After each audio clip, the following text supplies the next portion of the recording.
শীতকাল মানেই হলো কুয়াশা জড়ানো মিষ্টি রোদ, দুপুরে রোদ পোহানোর সাথে গরম গরম পিঠা খাওয়ার মজা। তবে এই শীতকালে মানুষ সমস্যায় পড়ে শুষ্ক ত্বক এবং অতিরিক্ত চুল পড়া নিয়ে। তাই পুরোপুরি শীত ঝেঁকে বসার আগেই শুরু করে দিতে হবে চুল ও ত্বকের যত্ন। তাহলে চলুন প্রথমেই জেনে নেই কিভাবে শীতকালে চুলের যত্ন করবেন। শীতকালে বাতাসে আর্দ্রতা কমে যায়, ফলে স্ক্যাল্প শুকিয়ে যায়, খুশকি বাড়ে, চুল রুক্ষ ও নিষ্প্রাণ হয়ে যায়, চুল ভেঙে যায় এবং চুল পড়ার প্রবণতা অনেকাংশেই বেড়ে যায়। তাই চুলে ভুলেও গরম পানি লাগানো যাবে না। তবে নারকেল তেল, অলিভ অয়েল একসঙ্গে গরম করে স্ক্যাল্পে লাগাতে পারেন। এতে চুলের গোড়া শক্ত হবে, খুশকি দূর হবে। এরপর গরম তোয়ালে দিয়ে 10 থেকে 15 মিনিট চুল ঢেকে রাখতে হবে। এতে আপনার চুলের ত্বক তেল ভালোভাবে শোষণ করে নেবে। এমন কোনো শ্যাম্পু চুলে দেয়া যাবে না যা আপনার চুলকে অতিরিক্ত ড্রাই করে ফেলতে পারে। শীতকালে অন্তত সপ্তাহে 3 দিন হেয়ার প্যাক লাগানো উচিত।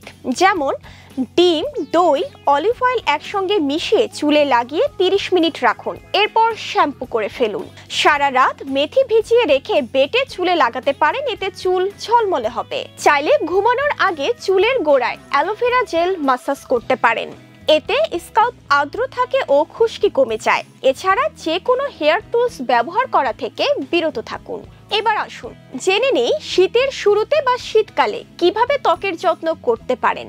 শীতকাল ত্বকের জন্য খুবই চ্যালেঞ্জিং, কারণ বাতাসে আর্দ্রতা কমে যায়, ফলে ত্বক শুষ্ক, রুক্ষ, ফেটে যাওয়া ও নিস্তেজ হয়ে যায়। তাই মুখ পরিষ্কার করার ক্ষেত্রে ফেস ওয়াশ বা সাবান ব্যবহার করা থেকে বিরত থাকুন।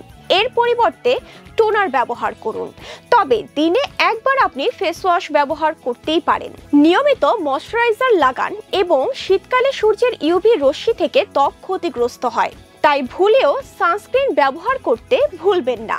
এছাড়াও পর্যাপ্ত পরিমাণে পানি পান করা সহ ভিটামিন এ, সি, ই ও ওমেগা 3 ফ্যাটি অ্যাসিড সমৃদ্ধ খাবার খান। কেমিক্যাল জাতীয় প্রোডাক্টের পরিবর্তে ঘরে তৈরি ফেস প্যাক ব্যবহার করুন। যেমন দুধ ও মধু প্যাক ত্বক নরম ও উজ্জ্বল রাখে। দই ও বেসন মিশ্রণ প্রাকৃতিক ক্লিনজার হিসেবে দারুণ কাজ করে। এছাড়া ত্বকের যত্নে শীতকালে গরম পানি দিয়ে গোসল করা, প্রতিদিন স্ক্রাব করা, সাবান দিয়ে মুখ ধোয়া এবং ঘন ঘন ফেস ওয়াশ ব্যবহার করা থেকে বিরত থাকতে হবে। ধন্যবাদ।